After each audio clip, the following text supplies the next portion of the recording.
Mo going against a guy like Paul Pierce, is that the ultimate test for an old guy who knows how to get to the free throw line? We'll use a lot of old tricks against him.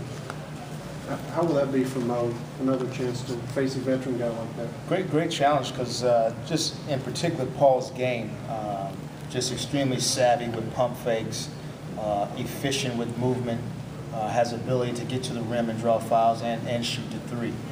So it takes a great discipline to play a guy like Pierce and be effective. I know you're reluctant often to comment about other teams, but when you see a transcendent guy like Kobe have what is likely a season-ending injury, what does the league or the fans miss out on having him in a playoff situation?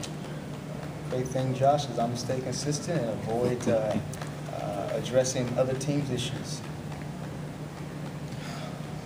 Coach, Etuan's been struggling a little bit of late. He's been 6 of 40 from the field in the past 6 games. What does he need to do to get out of the slump? And do you think going up against his former team might kind of help him rejuvenate himself here? I think he'd probably be upset that you reminded me that he's, what is he, 6 for 40? 6 of 40, yeah. 6 of 40. Part of the game. Have I lost confidence in him? No. I think 2 games ago we drew up a game winner for him as far as execution at the end of the game. I went to him for a 3-ball. So I still have extreme confidence in him, ability to make shots. And he's done other things for us. He's defended for us and provided us some needed help at the 1 and 2 position.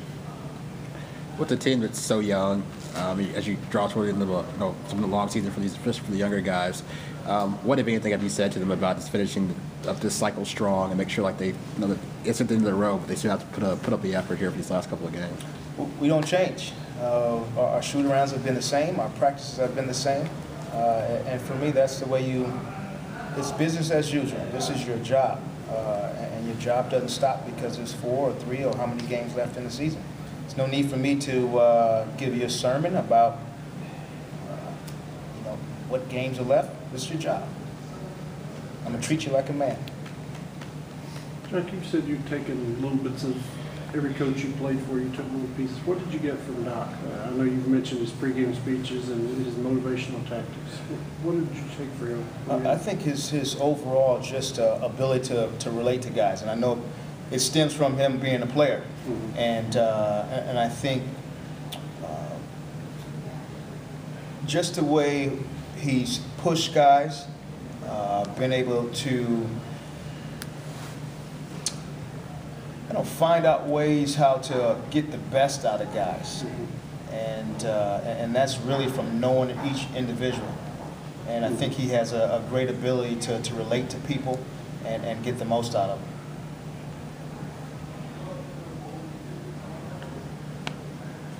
How does being able to relate to a player as a coach, how does that help the player and help you?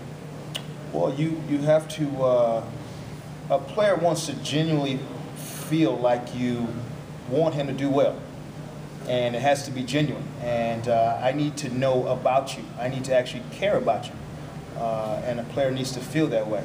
And Doc had the ability to whether it was knowing how your kids were doing at soccer, how they were doing at school, how your wife was doing, things outside of basketball that made you appreciate him being your coach. And with today's athlete, that's huge. 19-year-old being away from family or having family in town or getting to know that person, I think is huge in today's game.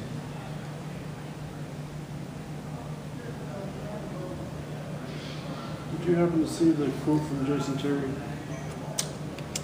I don't think so.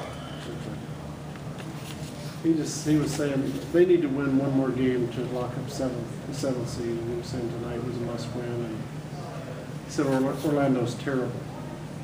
I just wondered, does things like that motivate your bunch, or do you bother to bring it up to them? Or?